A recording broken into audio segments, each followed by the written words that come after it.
What an operation. U.S. armed forces and law enforcement extracting a heavily guarded Nicolas Maduro without loss of American life. Senator Cassidy says he agrees with President Trump's decision to extract Maduro. If we declare war, clearly Congress needs to be involved. If it is a targeted extraction of somebody who's coordinating criminal and national security issues against us, I'm comfortable with that. After being extradited to the U.S., Maduro has appeared in a New York courtroom facing criminal charges. We know that he's been involved with transnational criminal organizations, drug running, and has invited groups like Hezbollah and other Iranian groups into Venezuela. He explains other corrupt nations in the Caribbean and Latin America have benefited from Maduro's rule. This will affect Cuba and Nicaragua, potentially without the U.S. needing to do any more.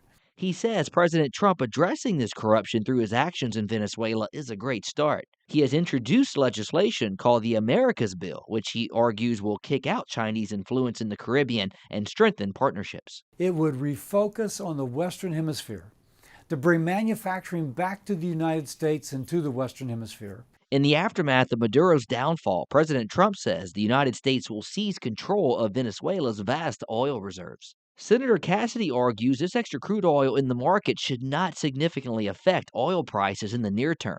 We're 5 years off from significant production coming out of Venezuela.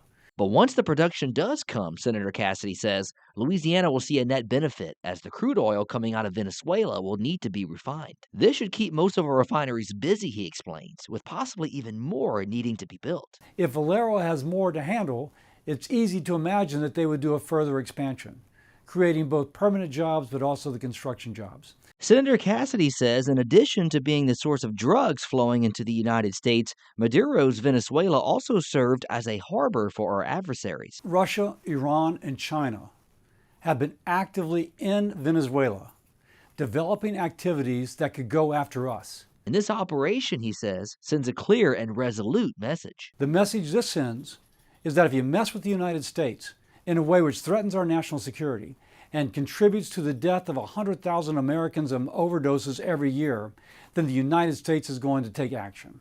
And that is a good message to send.